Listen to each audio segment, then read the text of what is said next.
حضرت یوسف علیہ السلام کی یہ تحقیقات اس واسطے کی ہے کہ کسی سے پوچھا، بادشاہ نے ان عورتوں سے کیا حقیقت ہے تمہاری؟ جب تم نے پھسلایا یوسف کو اس کے جی سے، بولے ماشاءاللہ ہم کو نہیں معلوم۔ اس پر کچھ برائی عورتیں اور کچھ برائیاں بولی عورتیں، عزیز مصر کی اب کھل گئی ہے سچی بات، میں نے یوسف کو پھسلایا اس کے جی سے، حقیقت یہ ہے کہ وہ بالکل سچا ہے۔ دیکھا حضرت یوسف علیہ السلام نے بادشاہ کو سب کا فریب دکھلایا، اسی واسطے ایک ہی مجرم تھی مگر اس کی سب مددگار تھی، فریب دینے والی کا نام نہ لیا، کیوں نہ کہ انہوں نے ہر طرح سے خدمت کی تھی حضرت یوسف کی۔ پھر بادشاہ نے ان تمام عورتوں کو بلایا اور پوچھا کہ تم نے یوسف کی خوشی کی تھی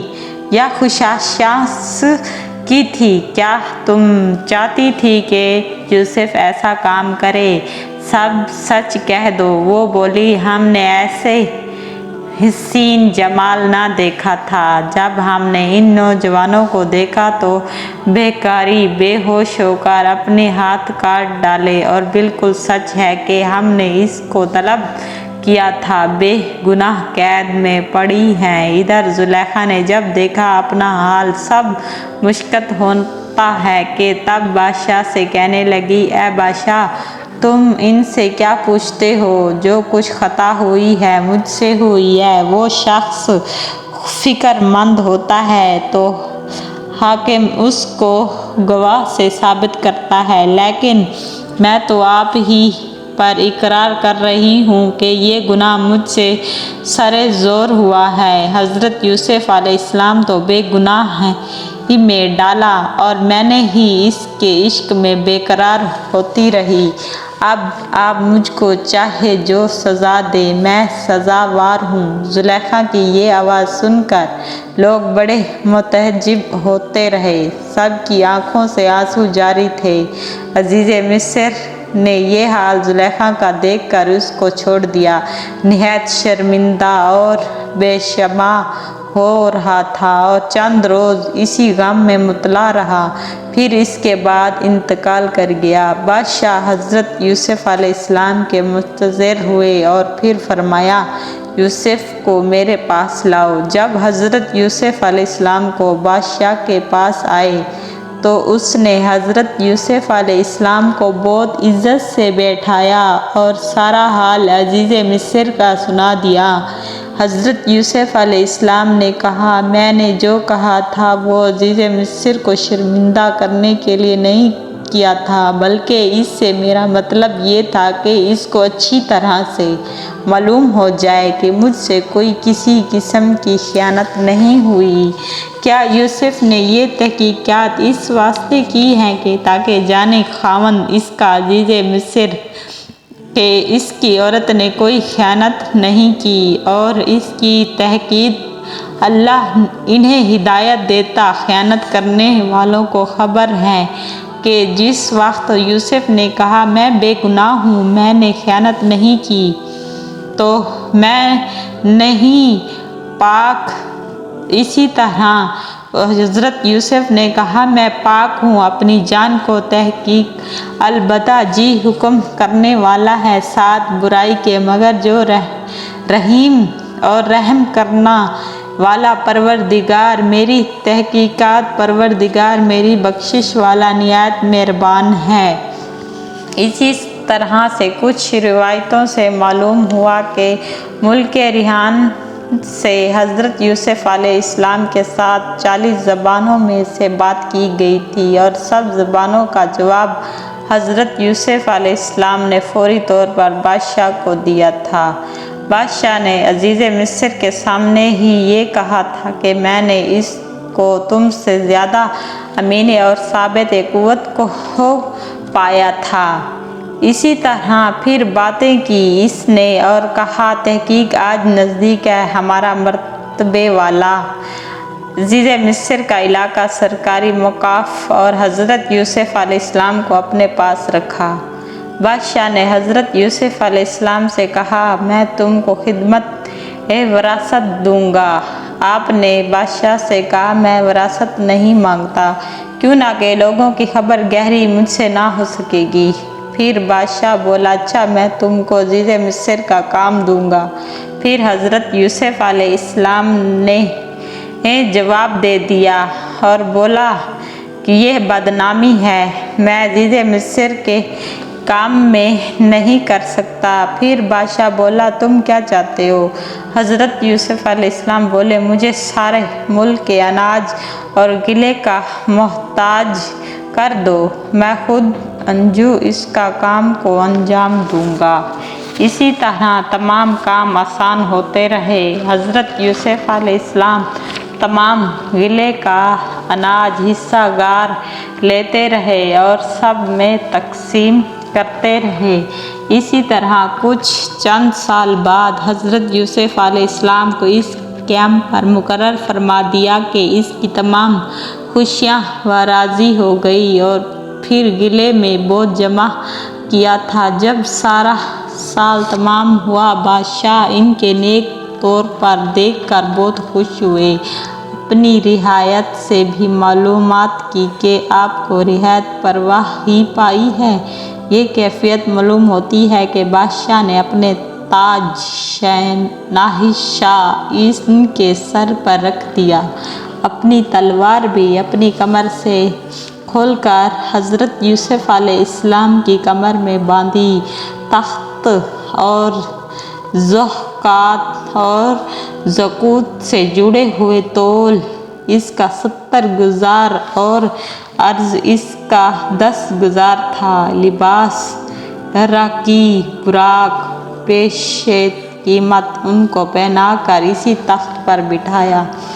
اس وقت حضرت یوسف علیہ السلام کا چہرہ مبارک ایسا تھا کہ جیسے 14ویں رات کا چاند ہوتا ہے۔ جو شخص بھی ان کی طرف نظر کرتا تو مانندہ آئینے کے لیے اپنی چہرے کی نظر ان کو آتی، اور اسی طرح جیسے آئینے میں اپنا چہرہ دیکھتے ہیں، سب لوگوں کو ایسے ہی اپنے چہرے نظر آنے لگے۔ حضرت یوسف علیہ السلام کے چہرے کی لطافت اور لطف اور خوشگواری صفائی اس قدر تھی کہ ایسے دیکھ کر سورج بھی شرمندہ ہو جاتا۔ جملہ ارکان دولت اعیان سلطنت بادشاہ کے ان کی خدمت میں حاضر رہتے تھے۔ کچھ عرصے بعد مصر میں ان کا سکہ جاری ہو گیا۔ پھر وہ مصر فوت ہو جانے کے بعد عزیز مصر کے تمام خزانے اس کے حضرت یوسف علیہ السلام کے ملک میں آ گئے، اور بادشاہ اپنی سلطنت سے ہاتھ اٹھا کر خواہ نیش ہو گیا، اور بادشاہ نے ان کو اپنا والی مقرر کر دیا۔ تب حضرت یوسف علیہ السلام نے تمام غلہ اناج میں مصر میں لا کر جمع کر دیا۔ 7 برس گزر گئے۔ اس کے بعد حضرت یوسف علیہ السلام کو حضرت جبرائیل علیہ السلام نے آ کر خبر دی کہ فلانی شب فلانی گھڑی میں قحط نازل ہوگا۔ حضرت یوسف علیہ السلام یہ خبر سن کر اسی کے انتظار میں اسی شب سے رہے۔ اب وقت آ پہنچا، تب سب کو فریاد کی اناج غلہ سب میرے پاس لا کر جمع کرو، کیوں نہ کہ مخلوق خدا پر قحط نازل ہوا ہے۔ جب قحط کی مصیبت نازل ہوئی تب وہ غلہ جو جمع کیا تھا وہ سب کو بانٹنے لگے۔ یہ دیکھ کر لوگوں کو کچھ تسلی حاصل ہوئی، پھر جان ہی میں جان آئی۔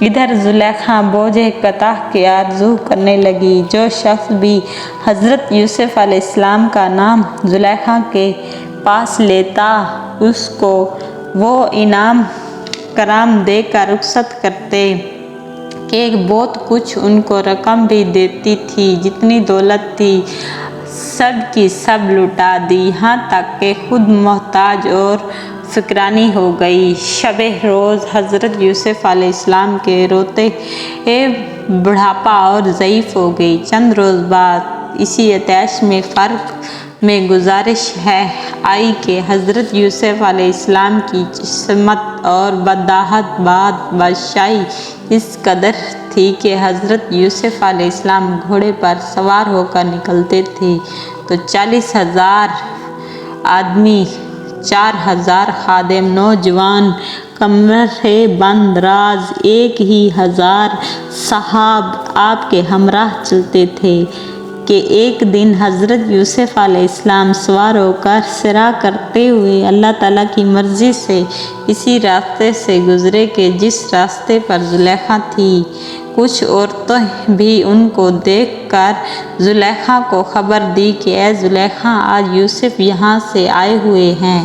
یہ سنتے ہی زلیخا بے تحاشا دوڑتی ہوئی آئی، حضرت یوسف علیہ السلام کو پکارنے لگی، اے سنتے ہو کریم بن کرم، ذرا تم ٹھہر جاؤ، اس ضعیف کا کچھ حال راز تو سن لیں۔ حضرت یوسف علیہ السلام نے یہ سن کر فوراً اپنا گھوڑا وہیں روک دیا اور بولے کہ اے زلیخا، یہ کیا حال بنا رکھا ہے اور یہ کیا حال ہے تیرا؟ کیا کیا ہے؟ وہ حسن اور جمال اور جوانی خوب تیری کہاں ہے؟ بولی کہ میں تیرے عشق میں برباد ہو گئی اور تیرے عشق نے مجھے برباد کر دیا۔ اس کے بعد جواب میں حضرت یوسف علیہ السلام نے کہا، ابھی تک وہی عشق تیرا موجود ہے؟ وہ بولی، آجا، ہاتھ میرے منہ کے پاس لا کر ذرا دیکھ۔ یوسف نے اپنا ہاتھ دراز کیا اور زلیخا کے یکا بک ہاتھ میں اور منہ کے پاس لا کر ذرا دیکھا۔ یوسف نے اپنے ہاتھ ذرا دار کیے اور زلیخا یکا یک ایسی آتش دل سواری سے چھوڑی کہ اس سے حضرت کا ہاتھ جو ہاتھ میں اس کا ہاتھ تھا ایک دم گرم ہو گیا۔ مارے طیش کے حضرت یوسف علیہ السلام نے اچانک اپنے ہاتھ سے زمین پر چھوڑ دیا۔ زلیخا بولی، اے یوسف، آج تقریباً 40 برس ہو گئے، یہ شعلہ آتش میرے دل پر چلتا رہتا ہے، میں تیرے عشق میں جل گئی ہوں، دیکھ ذرا سا شعلہ آتش میرے دل کا تجھے برداشت نہ ہوگا۔ فوری ہی اپنا ہاتھ زمین پر ڈال دیا ہے۔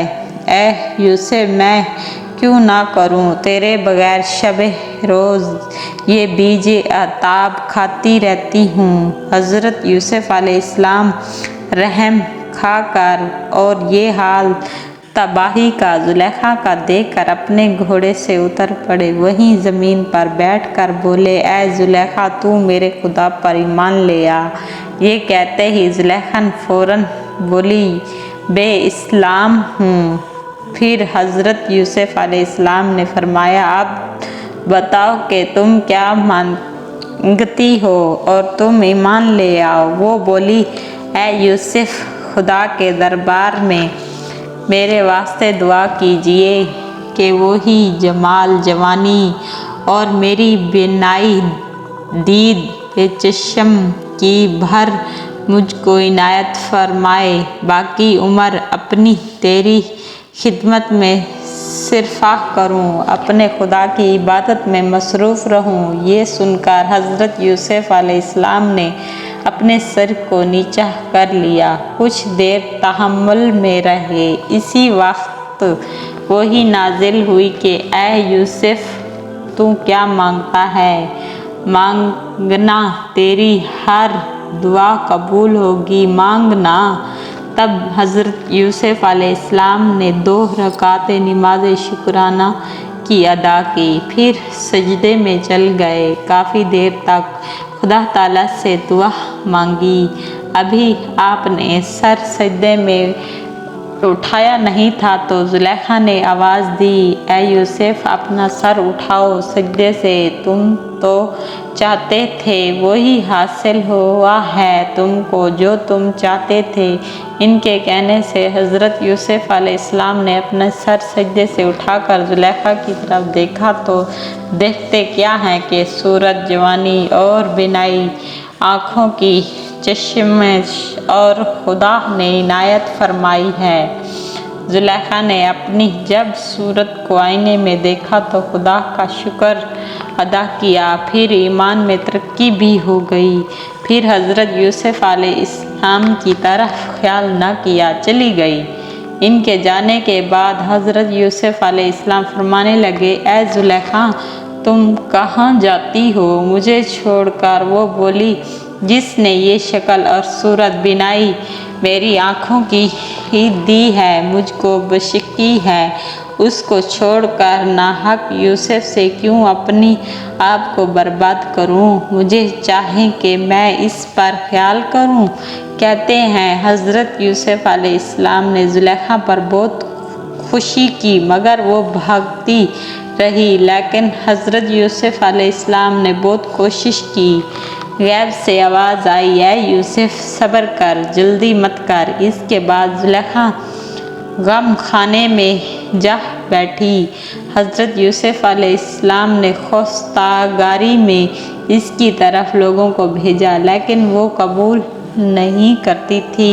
حضرت یوسف علیہ السلام نے پھر حضرت زلیخا کی طرف کچھ خطاط بھیجے تو تقریباً وہ حضرت یوسف علیہ السلام کو قبول نہیں کرتی تھی۔ 40 روز اسی طرح پر گزرتے رہے۔ ایک دن 40 کے اندر یوسف علیہ السلام نے اتنا درد زلیخا کے لیے کھینچا کہ زلیخا نے 40 برس بھی ایسے دردناک نہ اٹھائے تھے۔ ملک ریحان نے زلیخا کے پاس پیغام پہنچایا تھا، بہت سے لوگ اس کو جا کر نصیحت بھی کرتے تھے اور ان کا چند روز میں نکاح قبول کر لیا اور زلیخا اور حضرت یوسف کا نکاح ہو گیا۔ اسی طرح جیسے کہ شرعی رسم ہوتی ہے ویسے ہی رفع زلیخا کو 2 شرعی یعنی پا کر پایا، اور کچھ عرصے کے بعد حضرت یوسف علیہ السلام نے حضرت زلیخا سے گزارش حال کا معلوم کیا اور بولی، عزیز مصر ضعیف مرد تھا، اس میں وقت جوانی تھی جو کام زن اور شوہر کا تعلق بھی ہوتا ہے، میرے عزیز مصر کے بیچ نہ تھا۔ دوسری روایت میں یوں بھی آتا ہے کہ خدا تعالیٰ نے حضرت یوسف علیہ السلام کے لیے زلیخا کو بچا کر رکھا تھا، اس لیے ایک شیطان آ کر اللہ کے حکم سے عزیز مصر اور زلیخا کے درمیان میں سوار رہتا تھا۔ عزیز مصر کو یہی معلوم ہوتا تھا کہ وہ زلیخا ہے اور وہ کچھ کر بھی نہیں سکتا تھا۔ حضرت یوسف علیہ السلام اور زلیخا نے مل کر اپنے گھر کو بنایا اور رہن سہن شروع کر دیا۔ کچھ عرصے کے بعد ان سے 2 لڑکے پیدا ہوئے۔ ملک ریحان جب بالکل بوڑھاپت اور مالک ریحان جب بالکل بوڑھا ہو گیا تو تمام کاروبار بھی بادشاہت کا خطر اور حضرت یوسف علیہ السلام کو ملک کا اتحاد دے دیا، خود گشتہ نشاہت کی اختیار کی۔ حضرت یوسف علیہ السلام کو جب اپنی سلطنت کے کل اختیارات مل گئے تو وہ اللہ تعالیٰ کی پرورش کرنے لگے، قیدگار اور حاجت کے گلے کو رعیت کے ہاتھ بیچتے اور صدقہ بکثرت سے فقیروں اور محتاجوں کو دیتے۔ کچھ مدت کے بعد قحط سالی آئی، یہاں تک کہ ایک امن گلے کا نرخ 2 دینار ہو گیا۔ تمام گردنوں طرف سے مصر کی رعیت آ کر جمع ہو گئی، پھر تمام اہل مصر متحد ہو کر تمام لوگوں کے بھوکے مریں گے۔ یہ سن کر حضرت یوسف علیہ السلام نے فرمایا، تم خالق اللہ کا اس میں حق ہے، اگر ہم نہ دیں تو لوگ محتاج رہیں گے، ان کو دینار لازمی دینا ہے، غلہ سے محروم رکھنا سخت گناہ کا کام ہے، اگر ان لوگوں کے لیے ہاتھ نہ بھیجو ہوگا تو یہ لوگ بھوک کے مر جائیں گے۔ تب بے قاعدہ حاجت کے بیچتے رہے، یہاں تک کہ سارے ملک میں کسی کے ہاتھ میں پیسہ، درہم اور دینار نہ رہا۔ سب کا سب حضرت یوسف علیہ السلام کے خزانے میں داخل ہو گیا۔ جب دوسرا سال آیا تو تمام وحشی لوگوں کے باز گلے کے حضرت یوسف علیہ السلام کے پاس بک گئے۔ تیسرے سال بھی تمام لونڈیاں، باندیاں اور گلے کے حضرت یوسف علیہ السلام کے پاس بک گئے۔ چوتھے سال بھی تمام کپڑے وغیرہ جو کچھ تھا حضرت یوسف علیہ السلام کے ہاتھ میں پہنچ گیا، اور پانچویں سال بھی جو کچھ زمین میں تھا بیچ ڈالا۔ چھٹے سال میں لوگوں نے اپنے بیٹے بیٹیوں کو بازار گلے کے بہر کر دیا۔ ساتویں سال بھی لوگوں نے اپنی ذات کو حضرت یوسف علیہ السلام کے پاس اجارت میں دے دیا۔ کوئی آدمی بھی سارے ملک میں ایسا نہ رہا تھا کہ تمام نوکر چاکر، خدمت گار، لونڈیاں باندیاں حضرت یوسف علیہ السلام کے نہ ہوں گے۔ یہ حال دیکھ کر تمام خلائق متحج بھی تھے، یہ کہتی ہیں کہ ہم نے کبھی ایسا بڑا بادشاہ نہیں دیکھا اور نہ کبھی سنا۔ حضرت یوسف علیہ السلام نے جب اللہ کو غریب دان لاچار دکھایا تو پھر بادشاہ ریحان بن ولہد سے کہا، شکر اس خدا کا ہے، اس نے مجھ کو کیا کیا نعمتیں بخشی ہیں۔ اگر ایک بال کے منہ میں 100 زبانیں بھی ہوں تو بھی شکر نعمت کا اس کے ادا نہ ہو سکے۔ یہ سن کر ریحان بن ولہد نے کہا، حق ہے جو آپ فرماتے ہیں۔